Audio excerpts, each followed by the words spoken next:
Alright, finished my first class of the day, and now I'm gonna head to my second one. And I actually have a presentation for that class.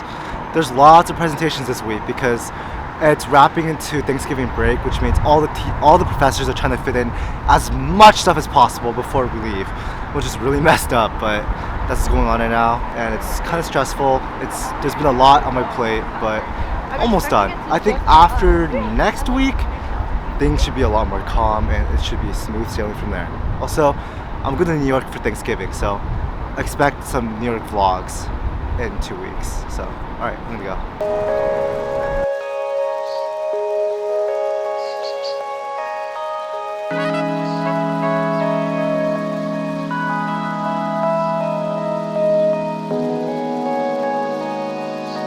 So I'm done with classes for today, and it is dark. Like, look at the time right now. It's only 5:07 right now, and it is this dark out. That is crazy to me. I hate daylight savings. It's the worst. Ugh, it feels like the whole day is already done, but it's not because it's only 5:07. So, God, that's so annoying. Anyways, gonna head to the gym, and I have like some homework left to do. I'm glad that the presentation went well. That's over. I have another presentation to do next week, but that's next week, and that's next week's problem. But for now, I'm just gonna go to the gym, and that's all that's really left in store for today. I'll see you back at home.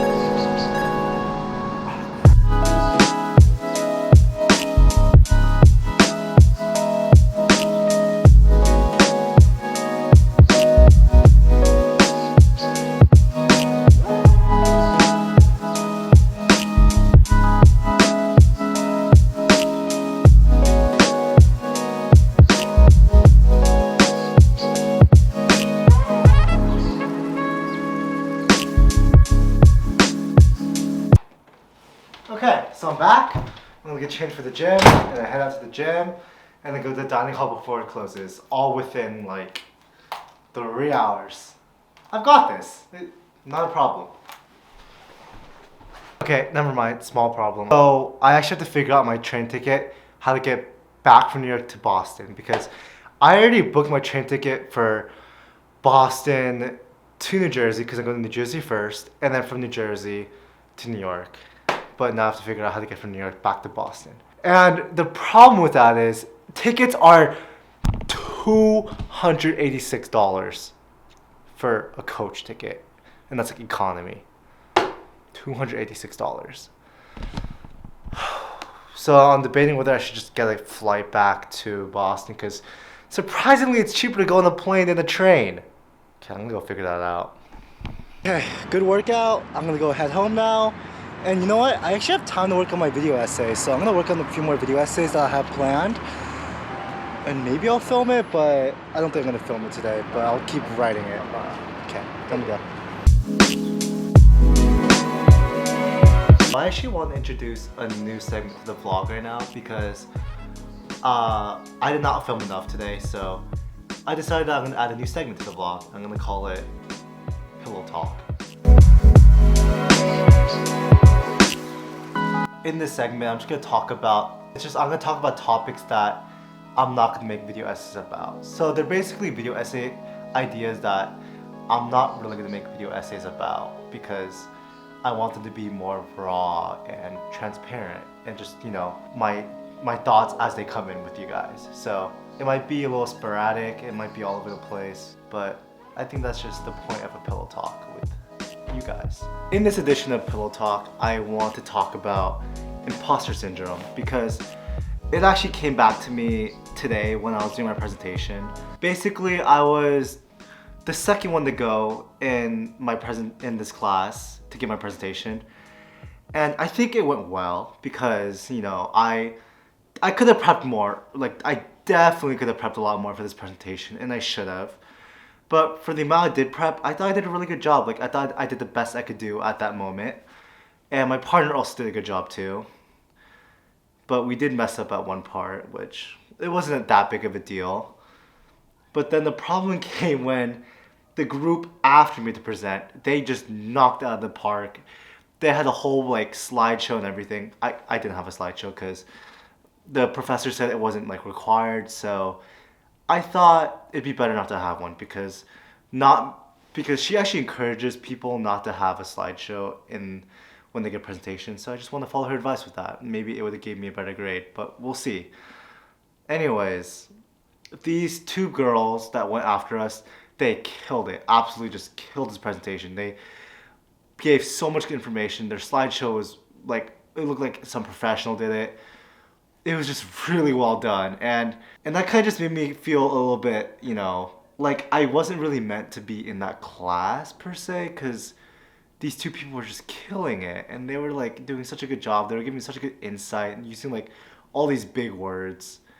And I just felt like I wasn't really smart in that moment because my presentation was just like very basic. It was just doing the bare minimum. And basically that's what imposter syndrome is. It's when you're somewhere and you just don't feel like you're supposed to be there. Even though you did all the work necessary to be in that spot, you still feel like it's not enough. And the thing about imposter syndrome is it's a very, very real and common thing to happen to a lot of kids in college. I think everyone that I've talked to in my life in college has faced this in some form or another.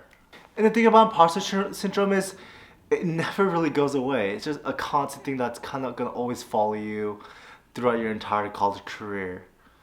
And I know that may be a grim and upsetting thing to hear, but there are ways to combat it. And even though there may be ways to combat it, there's no real solution or permanent fix. Okay, I put a hoodie on because it was getting really cold.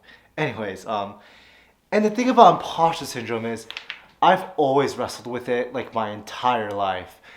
I've never really been the smartest person in my class, or I've really never been the smartest person in just any category really. So I've always like had people around me be better than me, and it's always been a struggle. I've always like also been compared to others about with what I should be doing or with what grades I should be getting and just what I should be doing in life.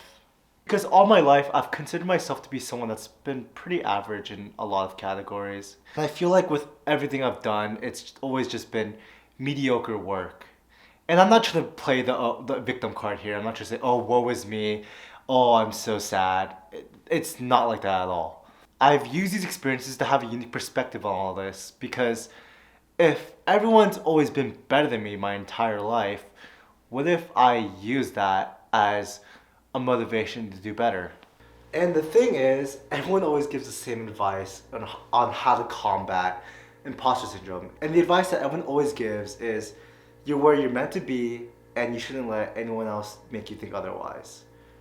And as much as that's true, I think there's a better way to look at it. And instead of blocking out the thought that you're not good enough, use that thought as motivation to improve yourself and to continue climbing. And use the people around you that are making you feel bad about yourself as motivation to keep improving. Because the only way to grow is to fail. The more you fail is the more you learn, and the more you learn is the more you win, and the more you develop yourself as a person. Instead of seeing yourself as an imposter, see yourself as someone that is growing and that is going to continue to grow, and that there's always going to be someone better than you. And that's okay, because when there's someone better than you, that means there's more room to grow. And if you're the best at something, that's just not true. Until you're the best at something is when you don't need to grow anymore. And like I said before, there's always going to be someone better than you at something. So there's always room for growth. That's going to wrap it up for Pillow Talk today. Yeah, let me know how you guys feel about this segment of the vlog. I can continue to keep doing it, or I can just completely scrap this idea. But thank you for listening to it. But that is probably going to wrap it up for today's vlog. Thank you guys so much for watching. And also, another side note, we're almost at 200 subscribers. That is insane to me. I never thought I'd be reaching 200 subscribers this quickly. It's so amazing to me, and it makes me so happy that you guys are actually just tuning into what I have to say and tuning into my days. And oh my god, it's literally like having my dream come true, basically. It is having my dream come true. I'm finally building an audience, and that's just... Thank you guys so much. We're not 200 yet, but we're gonna be there in like a day or two, I hope. Thank you guys so much for watching, and as always, I'll see you tomorrow, and I'll see you at 500 subscribers. Peace. Goodbye.